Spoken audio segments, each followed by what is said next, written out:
ਬਾਬਾ ਮੈਨੂੰ ਮੈਂ ਤੁਹਾਡੇ ਵੱਲ ਵੇਖ ਕੇ ਸੰਡੇ ਮੈਨੂੰ ਤਾਂ ਇਹ ਵੀ ਪਤਾ ਨਹੀਂ ਲੱਗਾ ਕਿ ਤੁਸੀਂ ਆਖਿਆ ਕੀ ਸੀ ਭਲਾ। ਭੈਣ ਸਾਰੀ ਰਾਤ ਰੋਂਦੇ ਰਹੇ, ਮਰਿਆ ਕੋਈ ਵੀ ਨਾ। ਬਿਸਮਿल्लाह रहमान रहीम। अस्सलाम वालेकुम दोस्तों, गल्लां तुसां बड़ियां सुनियां होणियां। आ तुहानूं भोले बंदियां दी गल सुणाउणा ते गल फनी आ। पहलों बड़े भोले बंदे सी ते सीधे बंदे सी दोस्तों। उदों इन्हां लोकां नूं कईयां नूं पता ही नहीं सी हुंदा भी किहड़ी चीज़ किहड़ी आ। दोस्तों कोई बंदा सी, भोला बंदा सी, वो किसी जट के डेरे ते चला गया। जट नूं जाके आंदा, जट्टा ये दस भी कमाद नूं पेसियां कित्थे लगदियां। उन्हें यार अजे नहीं लगियां, कमाद कच्चा वा, ते जदों लगियां तैनूं दिखावांगा कमाद पक लैण दे।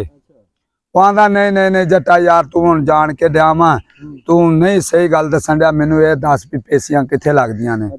उन्हें भोला हैगा, इहनूं की दस्सां हुण मैं। जट उहनूं कमाद च लै के टुर पिया, छोटा छोटा कमाद सी। कमाद च लै के टुरिया फिरिया, वाह वाह फिरिया ना, जदों एक गन्ने मोड़ दे कोल ना कुत्ते ने गया सी।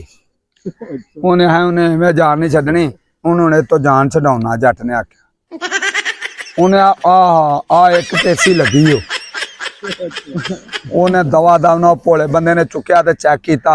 उन्हें जटा ते फिका वा। उन्हें मरे तेनू आख्या अजे कमाद भी कच्चा है ना।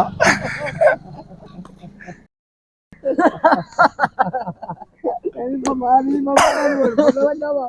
ਮੈਨੂੰ ਮੈਂ ਤੁਹਾਡੇ ਵੱਲ ਵੇਖ ਕੇ ਸੰਡੇ ਮੈਨੂੰ ਤਾਂ ਇਹ ਵੀ ਪਤਾ ਨਹੀਂ ਲੱਗਾ ਕਿ ਤੁਸੀਂ ਆਖਿਆ ਕੀ ਸੀ ਭਲਾ। भैन सारी रात रोंदे रहे, मरिया कोई भी ना। गल सुना देना, मर गए आंदा मैं तो तुहाडे वल वेख के हस्सण डिया। दोस्तों एवें दे भोले बंदे सी ओ। तुहानूं की दस्सियां, गल सुना सुना के मर गए आंदा मैनूं तो अजे भी पता नहीं लगा, मैं तो तुहाडे वल वेख के हस्सण डिया।